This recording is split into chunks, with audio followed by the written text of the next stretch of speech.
বিশ্বনবী একবার ছাগলের রান খাচ্ছিলেন। রান খেতে খেতে বিশ্বনবী বলেন, আনা সাইয়্যিদুন নাসি ইয়াউমাল কিয়ামাহ, আমি কিয়ামতের দিন সর্বশ্রেষ্ঠ হব, মানুষের মধ্যে সর্বশ্রেষ্ঠ সেরা আমি বিশ্বনবী। আলহামদুলিল্লাহ পড়েন।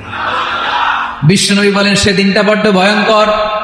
সেদিন কেউ কারো কোনো উপকারে আসবে না, বন্ধু বন্ধুর কাজে আসবে না, স্ত্রী স্বামীর উপকারে আসবে না, স্বামী স্ত্রীর উপকারে আসবে না, পীর সাহেব মুরিদকে বাঁচাতে পারবে না, মুরিদ পীর সাহেবকে বাঁচাতে পারবে না, নেতা কর্মীর পরিচয় দিবে না, কর্মী নেতার পরিচয় দিবে না, ভাই বোনকে চিনবে না, বোন ভাইকে চিনবে না, বাবা তার সন্তানকে চিনবে না, মেয়েকে দেখে মা দৌড়ে দৌড়ে পালাবে।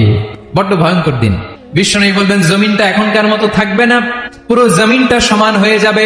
এখন তো গোল, তখন ফ্ল্যাট, সবাই এক জমিনের উপরে দাঁড়াবে। সূর্যটা মাথার কাছে চলে আসবে, সূর্যের গরমে মানুষের মাথার মগজ গলে গলে কানের ছিদ্র নাকের ছিদ্র দিয়ে বেয়ে বেয়ে পড়বে।